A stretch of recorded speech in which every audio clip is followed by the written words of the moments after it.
First 2 months நாங்கள் தனியாக live பண்ண ஆரம்பிச்சோன்னே செம்ம செலவு அப்படி இப்படின்னு போச்சு. ஆனால் இப்படிலாம் போனால் நம்ம எதுவுமே காரும் வாங்க முடியாது, வீடும் வாங்க முடியாது அப்படின்ட்டு. அதுக்கப்புறம் ஏன்னா ஆக்சுவலி என்னோட ரொட்டீன் படி எவ்ரி மந்த் 20,000 to 30,000 வந்து கிவ் இட் டு சேவிங்ஸ் இல்லை நீடி பீப்புளுக்கு கொடுத்துரும். இது வந்து என்னோட ரொட்டீனாக இருந்துச்சு. ஸோ ஃபேமிலி ஆனதுக்கப்புறம் அப்படியே அது டபுள் மடங்காக எடுத்து வைக்கணுன்ற மாதிரி ஃபீல் ஆச்சு. நாங்கள் எடுத்து வச்சு தான் இருந்தோம். 2 மாதம் 3 மாதம் கழிச்சு எடுத்து வைக்கிற அளவுக்கு கூட இல்லை எங்ககிட்ட. ஏன்னா எங்களுக்கு நாங்களே அந்த நிலைமைக்கு போயிடுவோமோ அப்படிங்கிற மாதிரி ஃபீல் ஆச்சு.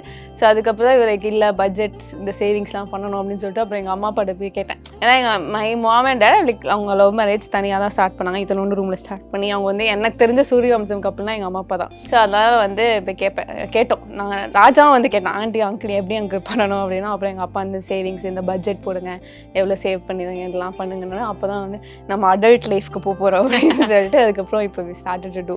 இப்போ ஒரு மாதிரி பேலன்ஸ் பண்ணணும். இப்போ எங்களுக்கு தெரியுது என்ன பண்ணணும் என்ன பண்ணக்கூடாது.